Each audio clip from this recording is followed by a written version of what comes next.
পুলিশের দেওয়া হুইল চেয়ারে বসে জামাই ষষ্ঠীর দ্বিতীয় দিনে শ্বশুরবাড়ির উদ্দেশ্যে রওনা দিলেন নামখানার যুবক সুরত জানা।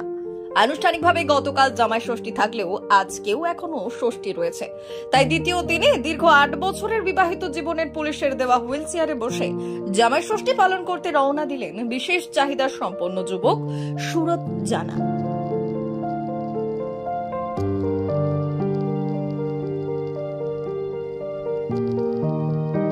লাঠি নিয়ে চলাফেরা করতো, খুব কষ্ট হতো। কোথাও যাওয়ার জন্যে মানে এর হাতে পায়ে ধরা, তার হাতে পায়ে ধরা, মানে খুব কষ্ট হতো। আজকে তো জামাই ষষ্ঠী, বাপের বাড়ি যাবে?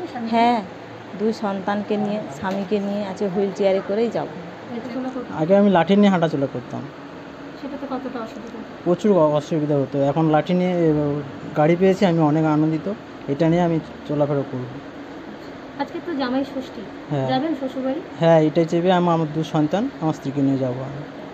একটি মাত্র লাঠির ওপর ভর করে চলাফেরা করতে হতো। ভালোবাসা করে বিয়ের পর থেকে স্ত্রীকে নিয়ে বাইরে কোথাও ঘুরতেও যেতে পারেননি নামখানার নান্দাভাঙার বাসিন্দা সুরত জানা। ঘরে বসে টেলারিং এর কাজ করেন বছর 30-এর যুবক। এক কামরার ভাড়া ঘরে 2 সন্তান এবং স্ত্রীকে নিয়ে বসবাস করেন বছর 30-এর যুবক সুরত জানা। লাঠি হাতে আর কষ্ট করে হেঁটে পথ পের করতে হবে না তাকে, কারণ নামখানা থানার পক্ষ থেকে সুরতের হাতে তুলে দেওয়া হয়েছে একটি হুইল চেয়ার। প্রেম করে বিয়ে করলেও কখনো জামাই ষষ্ঠীতে শ্বশুর বাড়িতে যাওয়া হয়ে ওঠেনি সুরতের। এই দিন সকালে নামখানা থানার ওসি বিভাস সরকার সুরতের হাতে হুইল চেয়ার তুলে দিলেন। ওসির হাত থেকে হুইল চেয়ার পেয়ে এই সিদ্ধান্ত, শ্বশুর বাড়ি যাবেন জামাই ষষ্ঠীতে। যেমন কথা তেমন কাজ। ইতিমধ্যে স্ত্রী এবং 2 জন পুত্রকে নিয়ে জামাই ষষ্ঠী করতে পাথর প্রতিমায় শ্বশুর বাড়িতে রওনা দিলেন সুরত। দীর্ঘদিন পর মনের ইচ্ছে পূরণ হওয়ায় খুশি স্ত্রী সুনন্দা জানাও। Bureau report. পুকুরে এই প্রথম বিডিও অফিসের কাছে কলকাতার সমমানের সিটি ডায়াগনস্টিক সেন্টার। এখানে কম খরচে প্রতিদিন রক্ত পরীক্ষা, এক্সরে, ইসিজি, ইউএসজি, ইকোকার্ডিওগ্রাফি এবং পেটের ছবি করা হয়। এছাড়া বাড়িতে গিয়ে রক্তের নমুনা সংগ্রহ করে টেস্ট করার সুব্যবস্থাও আছে। সমস্ত টেস্ট 30% ছাড়ে করানোর জন্য এখন স্ক্রিনে দেওয়া নম্বরে কল করুন। খুব ভালো লাগলো। কোথা থেকে পেলেন? নামখানা থাকার তরফ থেকে। না, আগে ছিল হুইল চেয়ার? না, আগে ছিল না। কোথাও আবেদন করেন?